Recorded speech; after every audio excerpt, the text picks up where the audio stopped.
All right, September the 28th. Today we went over the second part of our using hand tool safety. Ms. Mitchner came into class and talked to everybody about the upcoming event at ACC, the Manufacturing Day for juniors and seniors.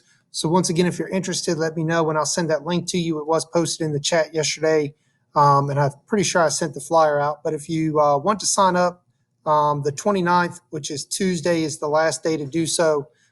So really easy what we did today.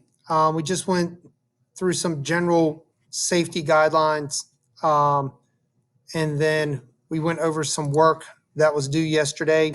So to kind of review this one more time, some of the things we talked about as far as hammers go is make sure you hold it towards the end of the hammer. If it's a heavier object or a larger object, you're going to need a heavier hammer. Common nails are the nails that are used in construction, whereas finishing nails are those real itsy bitsy small nails that we use when we're doing woodworking and fine projects to where you don't want them to be seen. Tape measures are in 1/16 of an inch. There's 16 little lines in between each inch. So tape measures are in 1/16 of an inch.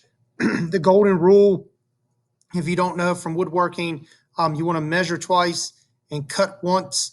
That's going to prevent you from having to purchase more lumber or incorrectly cutting something.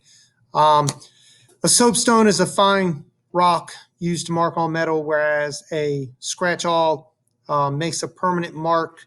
So basically on files and saws, regardless of what kind of file or saw, they always cut on the forward stroke. So the blades face forward, and then also, all right, when you are cutting, you put pressure on the forward stroke and you take pressure off on the back stroke.